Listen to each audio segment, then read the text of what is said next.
Olá, muito bom dia, a você que boa tarde, né? Às 13 horas, a você que nos acompanha ao vivo aqui no YouTube. É um prazer estar dividindo essa audiência com vocês. E a bancada, mais uma vez, com o jornalista Wilson Silvestre. Obrigado pela companhia de sempre. Vamos para mais um bate-papo sobre a boa política, como sempre, dessa vez com o vice-governador de Goiás, Daniel Vilela, do MDB, do qual eu cumprimento e agradeço por separar um espaço nessa agenda corrida para estar aqui conosco e bater esse papo. Obrigado, Daniel. Obrigado, Felipe. Boa tarde a você, ao nosso querido baluarte do jornalismo brasileiro, não só goiano, Wilson Silvestre, a todos que nos assistem pelas redes do Jornal Hoje, YouTube, enfim. Prazer estar aqui com vocês. Bom, depois dessa honraria, eu fico até constrangido de começar com as perguntas. Eu vou passar para o Baluarte fazer a primeira delas. Bom, então vamos lá. Você vê que nós estamos aqui com o Wilson, que representa muitas gerações, e o Felipe, que é a geração mais nova, né? Para quem começou 10 de março de 69 no jornalismo, tá de bom tamanho. Eu tenho uma tatuagem de 69, que é o ano de nascimento da minha mãe, o ano que ele estava começando no jornalismo. Então, por aí você vê o tanto que a gente tem que aprender, né, com ele. É um privilégio, né? Um privilégio, com certeza. Bom, Daniel, a primeira pergunta é o seguinte: e aí? A movimentação, MDB, fusão ou coligação, PMDB, PSDB, isso é possível? Bom, Wilson, há um desejo aí do PSDB de se fundir com outro partido que hoje tem uma bancada maior na Câmara dos Deputados e no Senado. MDB, se eu não me engano, tem 51 ou 41, não sei, acho que 41 deputados federais, o PSDB tem 17. Então há aí uma possibilidade, uma discussão acontecendo sobre isso, né? É uma questão nacional, enfim, se der certo, fortalece muito em nível nacional o nosso partido, mas a gente tem as nossas divergências aqui em Goiás, né? Agora, também se discute o PSDB com o PSD, e lá também as divergências regionais, locais. Então, eu acho tudo isso muito difícil de acontecer, porque como é que você chega lá em Minas, toma o PSD do Rodrigo Pacheco, presidente do Senado, e entrega para o Aécio Neves, que é o presidente do PSDB? Então, assim, são coisas que eu acho muito difíceis de conciliar. Mas estamos discutindo, o MDB está de portas abertas, não só com o PSDB, mas com outros partidos em nível nacional que também podem se fundir com o nosso partido. Daniel, o senhor é, claro, o sucessor natural do governador Ronaldo Caiado e muito, né, se ouviu falar, principalmente na reta final do ano passado, a respeito do Propag, né, das expectativas acerca do Propag. E depois dos vetos do Lula, parece que essa questão esfriou. Eu queria saber o seguinte: como é que o senhor visualiza, né, esse campo onde se envolve Propag, RRF, medidas econômicas para um Estado que amanhã o senhor pode assumir? Essa questão do Estado ficar de fora, ou poder ficar de fora, ensaiar ficar de fora, como tem sido ventilado, é algo que te preocupa pensando lá na frente? Não, o governador já comunicou na semana passada, em uma entrevista, que irá aderir ao Propag. Que essa é uma decisão estratégica tomada por ele como líder do nosso governo e compreendendo que há razões técnicas que demonstram que o Propag ele é mais benéfico de fato ao Estado do que continuar no regime de recuperação fiscal. Apesar dos vetos. Apesar dos vetos. Um dos vetos, por exemplo, é que ao pedir adesão, nós já estávamos automaticamente sobre o regime, sobre a regra do Propag. Agora não. Há um trâmite a ser feito junto à Secretaria do Tesouro Nacional para então ser autorizado o ingresso nesse novo regime. Então isso é um ponto de dificuldade. E outros, mas o Congresso vai avaliar aí adequadamente esses vetos, eu acho que o mais breve possível, e nós vamos ter um cenário definitivo em relação ao Propag. Agora, nós temos hoje um Estado que o governador Caiado conseguiu, com muito esforço e sacrifício, resgatar a credibilidade e a condição fiscal do Estado. Hoje é um Estado que não, em nenhum momento a gente reclama da falta de dinheiro. O Estado tem dinheiro. O problema são as regras impostas de orçamento pela lei do teto e pela lei do regime de recuperação fiscal, né? Então, esses são os nossos problemas hoje que dificulta que a gente possa investir ainda mais no Estado. O Propag vai nos permitir, vai abrir aí uma ampliação do teto de quase 3 bilhões a mais para a gente poder potencializar os investimentos no Estado. Outra razão suficiente para a gente aderir ao Propag é a questão dos juros. Né? Hoje o Estado vive pagando juros de agiotagem ao governo federal, que é a Selic, que está aí, já vai hoje, se eu não me engano, o Copom reúne, já vai para mais de 14%. E o Propag é IPCA mais 2%, sendo que desses 2 a gente ainda consegue reduzir com investimentos que fazem parte da regra do Propag, reduzir só para IPCA. É bem verdade que depois que a gente migrar para o Propag, ao longo dos próximos anos, a gente também tem que rezar para a inflação não subir, né? Porque senão acaba levando a uma condição de juros como nós vivemos hoje em relação à Selic.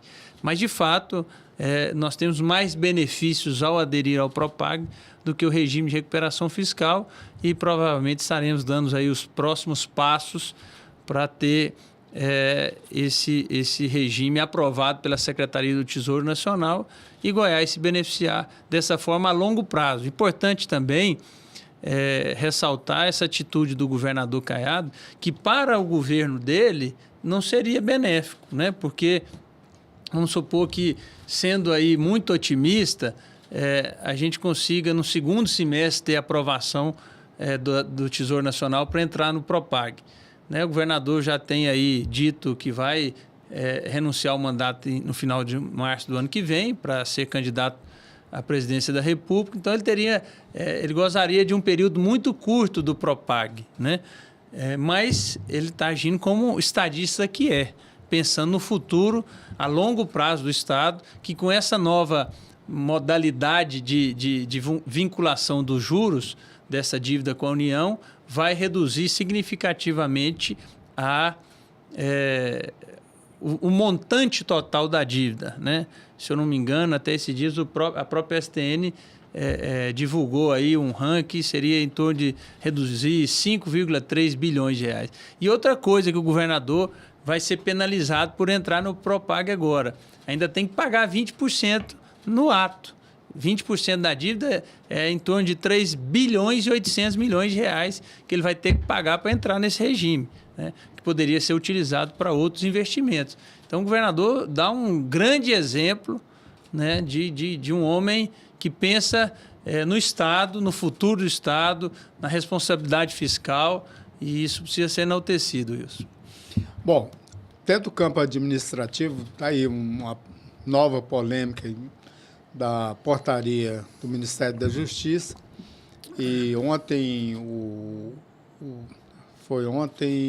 na sexta-feira, o ministro Lewandowski disse que tem 1 bilhão e 200 milhões disponível no Ministério da Justiça para os estados, para a segurança pública, desde que, obviamente, se tem uma adesão da portaria com aquelas regras das quais o governo de Goiás não concorda com a maioria delas.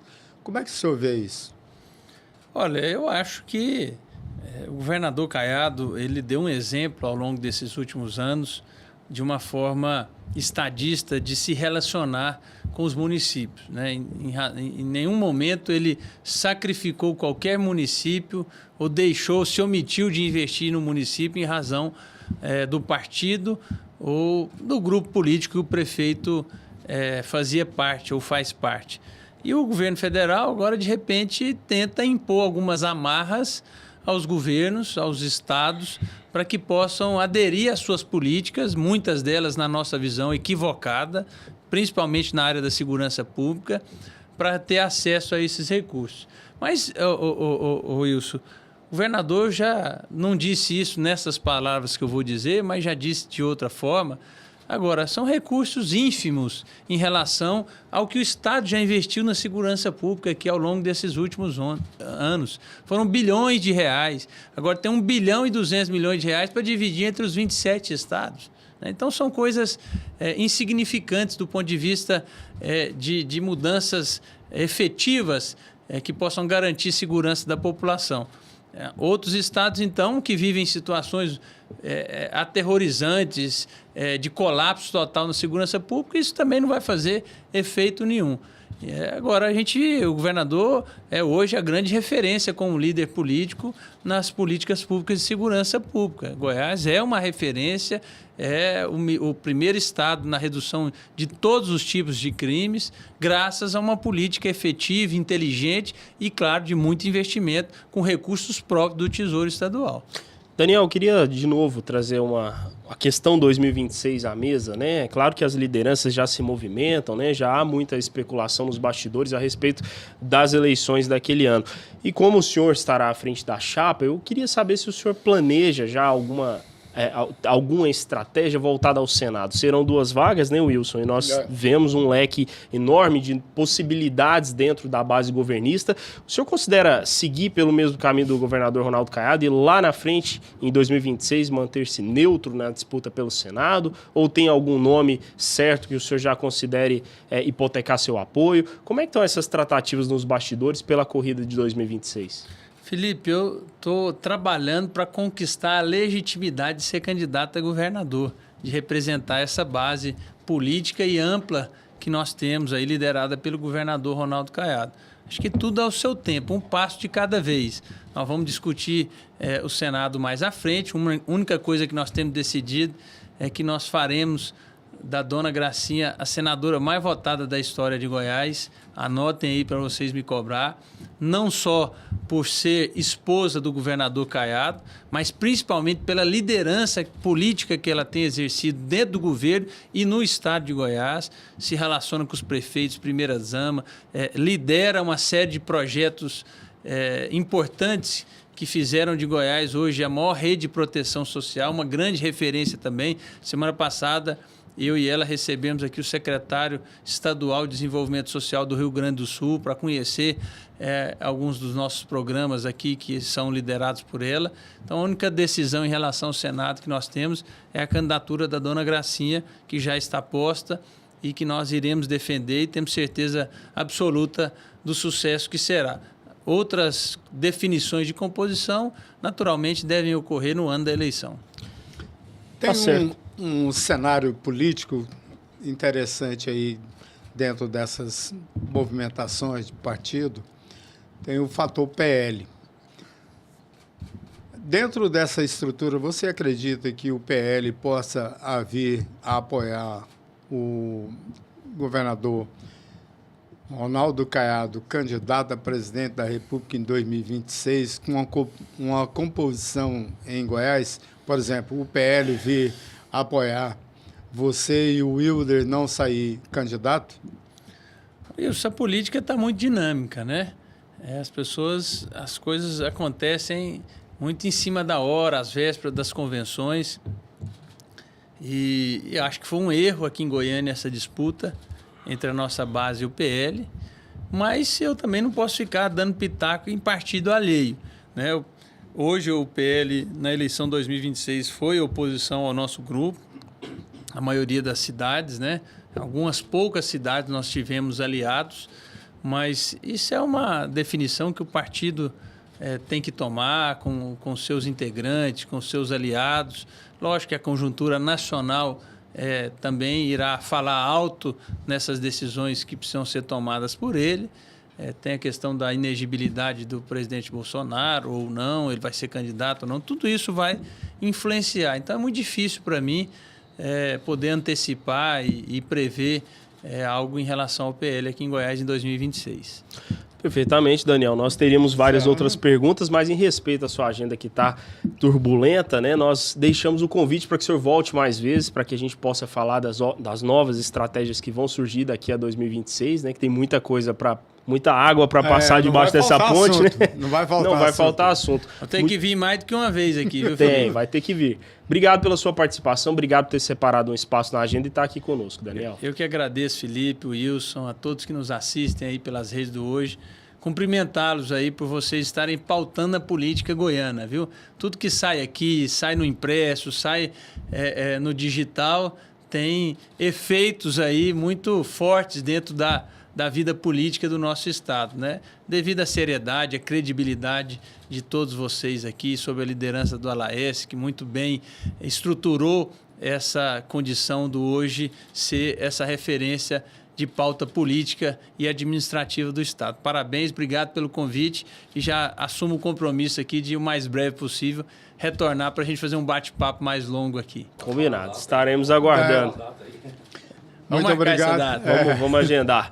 Wilson, Mas, muito obrigado pela falou, companhia. grande Felipe. Mais uma vez. Até a próxima. A gente se vê num próximo encontro. E obrigado, claro, a você que nos acompanhou nessa entrevista até aqui. Não deixe de acompanhar também a nossa versão impressa do jornal O Hoje, amanhã e o Hoje nas redes sociais. Hoje.com no site e @ohoje no Instagram. Certo, Wilson? Certo. Obrigado, vice-governador Daniel Vilela, pela gentileza aí de prestigiar aqui o grupo Hoje. Obrigado, telespectadores, os internautas que nos acompanham aqui. E até uma próxima. Fui. Até a próxima.